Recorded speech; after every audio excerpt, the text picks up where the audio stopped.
ನಾನು ಒಂದು ಪಕ್ಷದಲ್ಲಿ ಗುರ್ಸ್ಕೊಂಡ ಮೇಲೆ ಆ ಪಕ್ಷದಿಂದನೇ ಮೊದಲಿಂದ ನಡೆದಿರಬಹುದು 25 ವರ್ಷದಿಂದ. ಇನ್ನು 25 ವರ್ಷದಿಂದ ಸತತವಾಗಿ ಒಂದು ಪಕ್ಷದಲ್ಲಿ ನಾನು ನಿಷ್ಠಾವಂತನಾಗಿ ಯಾವುದೇ ಚುನಾವಣೆ ಬಂದು ಪ್ರಾಮಾಣಿಕವಾಗಿ ಆತ್ಮಸಾಕ್ಷಿಯಾಗಿ ಒಂದು ರೀತಿಯಲ್ಲಿ ಯಾವುದೇ ಅಭ್ಯರ್ಥಿ XYZ ಯಾರೇ ಆಗಲಿ ನಾನು ಅವರಿಗೆ ಸಪೋರ್ಟ್ ಮಾಡಿ ಆರ್ಥಿಕ ಪಕ್ಷದ ಸಂಘಟನೆ ನಾನು ಜಿಲ್ಲಾಧ್ಯಕ್ಷರಿಗೆ ಗೊತ್ತು, ಬ್ಲಾಕ್ ಕಾಂಗ್ರೆಸ್ ಪ್ರೆಸಿಡೆಂಟ್ ಗೊತ್ತು, ಪಕ್ಷದ ಸಂಘಟನೆ ವಿಚಾರದಲ್ಲಿ, ಪಕ್ಷದ ಕಾರ್ಯಕ್ರಮಗಳ ವಿಚಾರದಲ್ಲಿ, ಆರ್ಥಿಕವಾಗಿ ಜನ ಸೇರಿಸೋ ವಿಚಾರದಲ್ಲಿ ಇರ್ಬೋದು.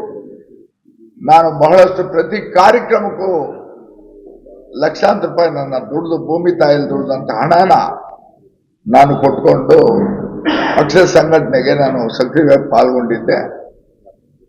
ಕೆಲವು ಇದು ಲೇಟ್ ಆಗಿ ತಡವಾಗಿ ನಾನು ನಿರ್ಧಾರ ತಗೊಳ್ಳುವಂತ ಅನಿವಾರ್ಯ ಪರಿಸ್ಥಿತಿ ಬಂತು. ಇವರು ಏನೋ ಹಿಂದೆ ನಾನು ವಿಧಾನಸಭೆಗೆ ಚುನಾವಣೆ ಸ್ಪರ್ಧೆ ಮಾಡಬೇಕಾದ್ರೆ ನನಗೆ ಬಹಳಷ್ಟು ವಿರೋಧ ಮಾಡಿದ್ರು. ಆಮೇಲೆ ಆ ಚಿಮಲಲ್ಲಿ ನಡೆದಂತ ಕೋಚಿಮಲಲ್ಲಿ ನಡೀತಾ ಇದ್ದಂತ ಅವ್ಯವಹಾರಗಳು, ವಿಶೇಷವಾಗಿ ಅದರಲ್ಲಿ ಯಾರ್ಯಾರ ಭಾಗಿಗಳು ಅನ್ನೋದು ನನ್ನ ಗಮನಕ್ಕಿತ್ತು.